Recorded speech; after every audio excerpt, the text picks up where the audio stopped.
موقعی که داری از ته دل میخندی در واقع داری جیغ میکشی. بدنت این صدای عجیب رو اصلاً برای شادی نساخته. این صدای لرزون یک حقه قدیمی برای فرار از مرگ و زنده موندنه. دانشمندان بالاخره راز تاریک این رفتار قدیمی رو کشف کردن. اینجا هیستوری کهنه. تا حالا فکر کردین چرا وقتی یک شوخی میشنویم صدای شقیق جیغ حیوانات از گلومون خارج میشه؟ امروز اینجاییم تا بفهمیم پشت پرده این رفتار به ظاهر شاد چه وحشتی پنهان شده. آدم‌های اولیه اصلاً زبانی برای حرف زدن نداشتند. صداهای ناگهانی تنها راه ارتباطی اونا برای بقا بود. یک فریاد بلند یعنی خطر نزدیک شده. نشون دادن دندون هم علامت حمله حیوانات وحشی بود. اما خنده یک حقه کاملا برعکس بود. دانشمندان میگن در واقع خنده پسر عموی جیغ کشیدنه. انسانهای اولیه وقتی یک صدای مهیبی میشنیدند کپ میکردن. اما وقتی که خطر رفع میشد این فرکانس رو تولید میکردن. این صدا رمز مخفی قبایل باستان بود. معنای واقعی این صدا این بود: تهدید تموم شد. این یک علامت حیاتی برای آرامش ذهن بقیه بود. اونها با این صدا فضا رو آروم می‌کردن. یک اعلام رسمی که دیگه نیازی به فرار نیست. این کار اونقدر مهمه که مغز ما هنوز هم روش قفله. به خاطر همینه که خنده به شدت واگیر داره. در گذشته در یک ثانیه باید همه اعضای گروه میفهمیدن که خطر رفع شده. این یک واکنش عصبی به ترس‌های کاذب قدیمی بود. مغز متوجه اشتباه و خطای محاسباتی خودش میشد. انقباض شدید ماهیچه ها ترس بقیه رو از بین می برد. این صدا توی قبیله امنیت ایجاد می کرد. خنده یعنی به محل زندگیتون برگردید. تا حالا دقت کردین چرا توی یک موقعیت استرس‌زا مثل یک مراسم رسمی یا یک جای خطرناک تمایلمون به خنده بیشتر میشه؟ در واقع این مغز باستانیه که با ترشح هورمون میخواد ما رو از وحشت نجات بده. غریبه ها با شنیدن این صدا کاملا آروم می شدند. این یک نشونه برای عدم تمایل به جنگ خونین بود. حیوانات وحشی هرگز چنین رفتاری را از خودشون نشون نمیدن.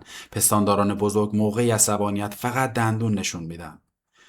ژست اونا همیشه اعلام جنگ فوری بود. اما این حقه امنیتی یک روی فوق‌العاده تاریک و وحشیانه هم داشت.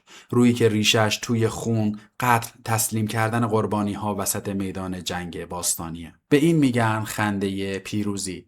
قدیمی ترین جوک در اجداد ما تماشای سقوط دشمنی بود که قصد داشت اونها رو تیکه تیکه کنه ولی خودش نابود شده. ریشه دوم این صدا به شدت تاریکه. قهقهه پیروزی روی جسد دشمنان زمین خورده.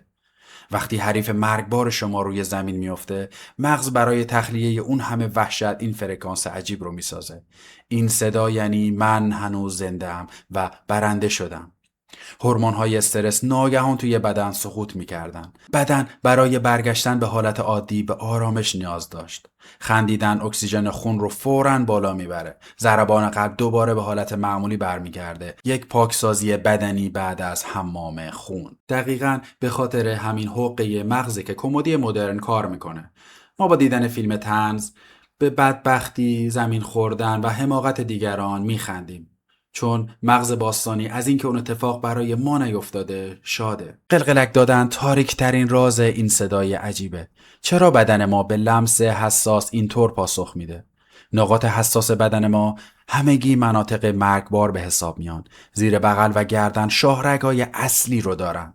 قلقلک یک تمرین نظامی برای بچه ها بود. اجداد ما با قلقلک دادن کودکان ناخودآگاه به اونها یاد میدادن که از نقاط حساس بدنشون و شاهرگ‌هاشون در برابر خنجر و دندان حیوانات محافظت کنند. خنده کودکان در واقع شادی نبود، یک اسپاسم دفاعی بود. این کار یک واکنش دفاعی کاملا ارادی به حساب میاد. بدن برای فرار از فشار این لمس منقبض میشه. شکنجه با قلقلک در تاریخ کاملا واقعی بود. دانشمندان باستان از این روش به شدت استفاده میکردند. قربانی بدون هیچ جرأتی کاملا از پا در می اومد. در دربار چین باستان شکنجه با قلقلک ابزاری برای تنبیه اشراف بود، چون هیچ اثری روی بدن باقی نمیگذاشت. اما فرد را از شدت انقباض عضلات و خفگی به مرز جنون مطلق میکشوند. مغز در این حالت کاملا فلج میشد. خنده ابزاری برای تسلیم شدن توی ساختار قدرت بود. افراد ضعیفتر در برابر رئیس قبیله بلندتر میخندیدند. امروزه وقتی مدیر شرکت یک جوک بیمزه تعریف میکنه، همه کارمندا بلندتر میخندند. در واقع این همون غریزه و بقا در برابر رهبر آلفای قبیله است تا اخراج نشید. انسان‌های اولیه بدون این صدا از قبیله بیرون رانده می‌شدند. طنز مدرن امروزی فقط یک روکش قشنگ روی این ماجراست. ریشه های این صدا همچنان توی تاریکی تاریخه. مغز قدیمی ما هنوز هم همون کارها رو تکرار میکنه. ما داریم کدهای صوتی قدیمی رو تکرار میکنیم. این یک ابزار دفاعی دیگه هم توی خنده پنهان بود. توانایی حذف کردن غریبه ها. ما یاد گرفتیم با مسخره کردن انسان‌های ضعیفتر رو از قبیلمون طرد کنیم تا منابعشون هدر نره. هر قهقه یک جور اعلام موضع امنیتیه، یک مکانیزم خشن که شما رو توی گروه نگه می‌داره. دانشمندان یک تئوری جالب دیگه هم پیدا کردن. خنده دست جمعی دیوارهای بین غریبه ها رو میشکنه وقتی همه با هم یک صدا میشید. این سیستم همبستگی صوتی امروز توی استندآپ کمدی کار میکنه. زمانی که هزاران نفر در یک جا به یک موضوع میخندن، مغزشون یه سیگنال پیوند عمیق همبستگی تولید میکنه. مغز فوراً علامت اتحاد و دوستی صادر میکنه. این پیوند بزرگ شما رو قوی تر نشون میده. این اتحاد یک روی تاریک هم داره. طرد کردن آدمهای تنها فقط با یک قهقهه. مسخره کردن ابزار حذف آدم‌ها توی تاریخ بود. کسی که در گذشته مسخره میشد و بهش میخندیدن، حمایت قبیله را از دست میداد. طرد شدن از قبیله هم در دنیای وحشی باستان به معنی یک مرگ تضمین شده بود.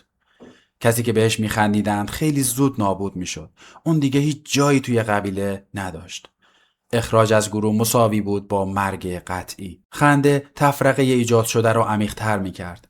این سلاح روانی کل جامعه رو کنترل میکرد. انسان‌ها یاد گرفتن از خنده بترسن، چون این صدا مرز نازکی بین عشق و تفرقه بود. خنده یک پروتکل انضباطی بیرحم بود که بقای تمدن‌ها رو حفظ می‌کرد. دفعه بعدی که خندیدین یادتون باشه این صدای شادی شما نیست. این بدنتونه که داره یک سیستم دفاعی و امنیتی چند هزار ساله را اجرا میکنه تا شما را از مرگ نجات بده. در پناه خدا باشید.